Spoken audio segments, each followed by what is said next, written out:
I wanted to take a quick opportunity to make a video while both these cars were sitting in my shop. What we have here is a 1973 Chevrolet Corvette and a 1973 Chevrolet Monte Carlo. And when you have cars from the same manufacturer, from the same year, and have them side by side, it kind of gives you a unique perspective into what was going on in the product line at that time, right? And it kind of tells a story about the company, what they were doing for products, the era, what was going on, what was influencing design. And this is a pretty interesting example of that. So both cars here are 1973s. They're both in great condition. The Corvette is immaculate from a restoration point of view, and the Monte Carlo is really a survivor. It's a two-owner car, and the current owners owned it since, I don't know, the mid-70s. When you think of 1973, and specifically with the American manufacturers, you really think of kind of the beginning of the dark ages for American automotive industry, right? So it's the decline and the end of the muscle car era. Insurance rates are going up, and then also to counteract that, it's kind of the advent of the fuel crisis, and again, a lot of regulatory issues and influence with respect to safety. So here we have a C3 Corvette, right? Third gen Corvette and a second gen Monte Carlo. And by today's standards, right, these aren't necessarily the most desirable or collectible generations for either of these platforms. And it has a lot to do with what was going on at this time. So design-wise, right? So the first interesting thing is these are both two-door coupes made by the same manufacturer. You would think they would be a little more similar, right? But in practice and what you're looking at, like, these two cars could not be any more different. You have this low-slung, sleek Corvette, right? And the C3, you really don't appreciate how small or low it is until you're really standing next to one, right? So I'm going to come up to it, and this is, I believe, stock height, and it's below, it's like barely above my belly button, and I'm not tall. I'm like 5'9", 5'10", right? So it's this tiny little low-slung car, real sleek, real aerodynamic from the front point of view, right? Look at it. And then you get this monster. This is the exact opposite of that, right? I mean, this is, you just look at the front of this thing. This is the beginning of the colonnade design theme that they did on their A-bodies that went across all the General Motors products. But, I mean, this is like a brick wall when you look at the front of it, right? Look at that. High fender line. So while the Monte Carlo was basically at my belly button, this thing is almost up to my chin, or shoulder. It is just massive. It's not low. It's comfortable to get into, and I mean, it is almost 1.5 times the length of the Corvette. Other things that are funky that are going around in this era. So 73 is the beginning of 5-mile-an-hour impact bumpers. You see the influence of those crash mandates very clearly on these A-bodies. I mean, look at that front bumper. I removed this front bumper to install those bumper fillers, and I mean, that thing has to weigh 100 pounds at least, around there. So I mean, you could see it very strong in the design language, this big protruding front bumper.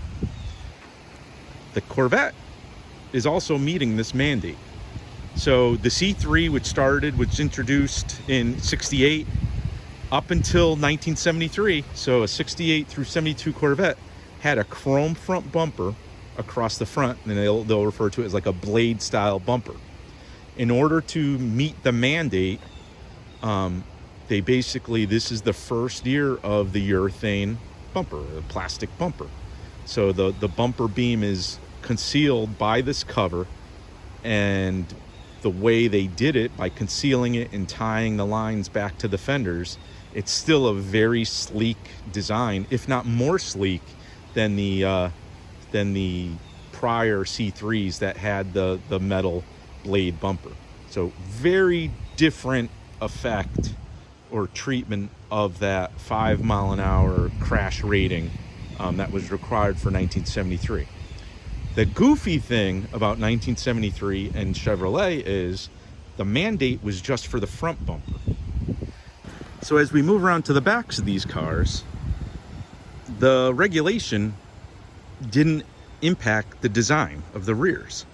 So the 73 Corvette, while it's already a few years into the C3 design cycle, is the same as every C3 prior to this.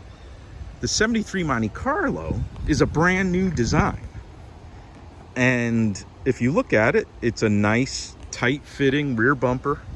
It kind of doesn't protrude. It's a really, I love the backs of these 73 Monte Carlos, right?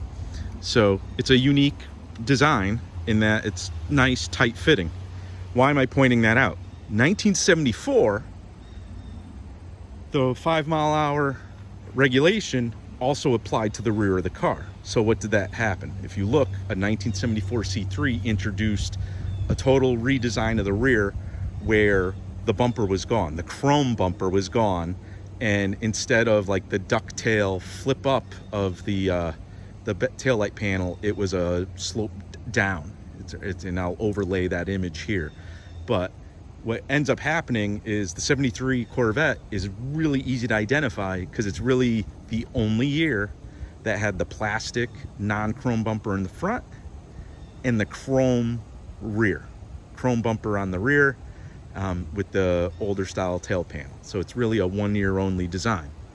The thing about the Monte Carlo is this was the first year and last year of this design. The 74s, the rear bumper now is a more of a protruding design with larger taillights, and I'll overlay that image here as well. But that 74 kind of design kind of stayed with the second gen Monte Carlo all the way to the late 70s till the third gens appeared. So kind of neat. 73 Chevys, really unique, really easy to identify because they kind of have a bunch of 1 year only combination of design elements. Other unique things to consider about these. Both examples here have small block Chevys, so 350 cubic inch engines.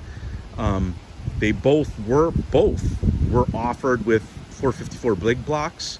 So, you look at the Monte and you're like, yeah, this thing needs a 454. And then you look at the Corvette and you're like, this thing would have been awesome with a 454, right? But both have 350s. Both have the uprated. So there was a base model 350 and then an uprated one.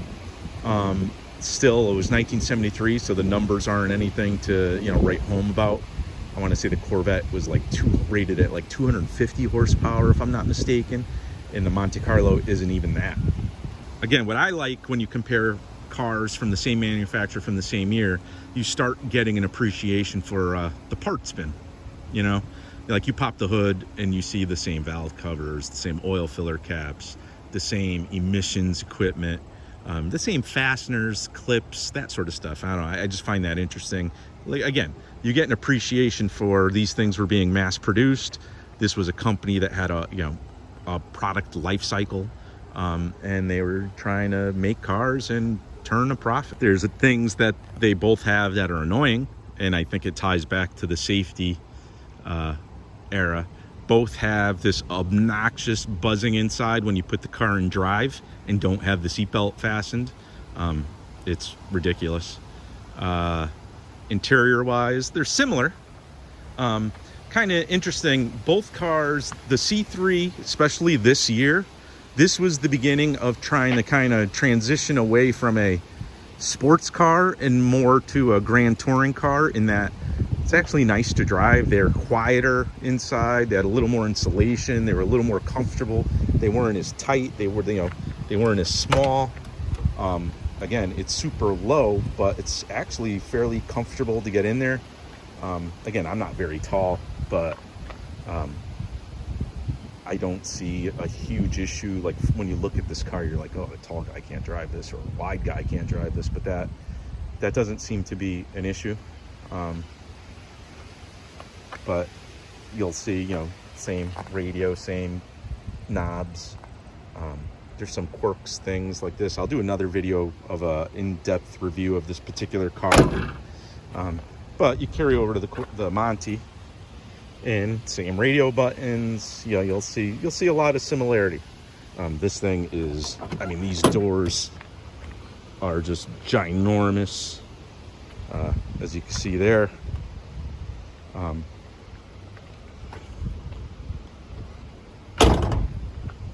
So that's all I really wanted to show while I had these two cars at my shop. I just wanted to do a quick walk around.